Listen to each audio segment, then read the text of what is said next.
When you stand in the grocery store aisle, choosing a bag of coffee often comes down to a single label: fair trade. That label represents a core economic tension. You have to decide between buying the cheapest possible product, the result of global efficiency, or paying a premium to ensure the farmers who grew the beans receive a living wage based on their local conditions.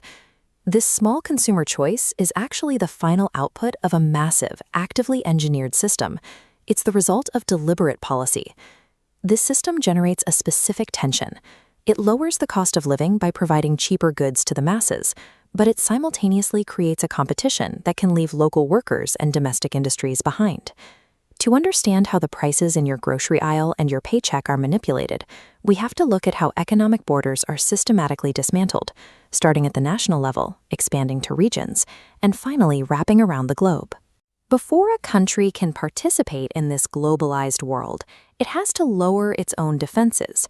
This begins with trade liberalization at the national level. A major mechanism here is deregulation. A government intentionally removes state protections and rules, exposing its domestic industries to open competition. Governments often pair this with privatization, the sale of government-owned industries and services, often called crown corporations, to private businesses. In Canada, this shift saw the privatization of massive infrastructure networks, including Petro-Canada gas stations, CN Rail, and Air Canada. By stripping away these state protections, a nation purposefully exposes its domestic workforce to the hyper-efficient, often brutal, realities of the open global market. Individual nations rarely survive this open market alone. They band together into regional trading blocs, eliminating internal borders so they can specialize in specific industries and trade their surpluses to pay for what they need from their neighbors. In South America, organizations like Mercosur and the Andean Community of Nations have worked toward merging to form a massive free trade area, hoping to consolidate their production and attract foreign investment. The European Union is the furthest iteration of this concept, a common market that allows the free movement of goods, labor, and capital across 25 different countries. The ultimate anchor of this integration is the adoption of a single currency, which forces multiple sovereign nations to follow one unified monetary policy. But a borderless regional system creates deep internal friction.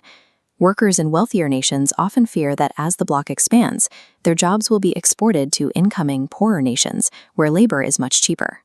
While these regional blocs generate collective wealth and negotiating power, they also create fierce anxiety about who actually controls the local labor market.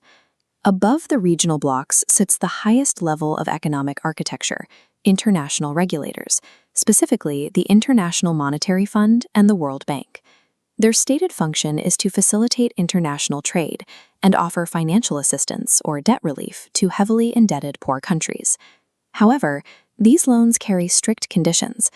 To qualify for relief, developing nations must often implement free market reforms, slash public spending, and privatize state assets. Critics argue this allows wealthy transnational corporations to write global economic rules, overriding the sovereignty of local populations. These global institutions keep the market functioning smoothly, but they do so by enforcing rules that can cripple the economic independence of the world's most vulnerable people. The mechanical output of this deregulated, borderless world is a concept called comparative advantage. It suggests that if every country focuses on what they produce most efficiently, the entire global system generates more value. Because barriers to trade have been systematically removed, transnational companies can effortlessly relocate their production to wherever labor and resources are cheapest. The immediate local reality of this is outsourcing. Labor groups argue that shipping production overseas destroys domestic jobs and drives down the local standard of living. Proponents argue the opposite. Importing cheaper goods allows consumers to save money, which then flows back into the economy to create new avenues of growth. Which brings us back to the grocery store. That initial choice between a cheap bag of coffee and a fair trade option carries the full weight of the global mechanics we've explored. Ultimately, a nation's ability to consume depends on what it can produce. We use our exports to pay for our imports, a logic that prioritizes absolute efficiency and consumer purchasing power, even when it creates instability for the local worker. Economic globalization is an unyielding machine of efficiency. Whether it's a challenge or an opportunity depends entirely on where you stand on the economic ladder and what you put in your shopping cart.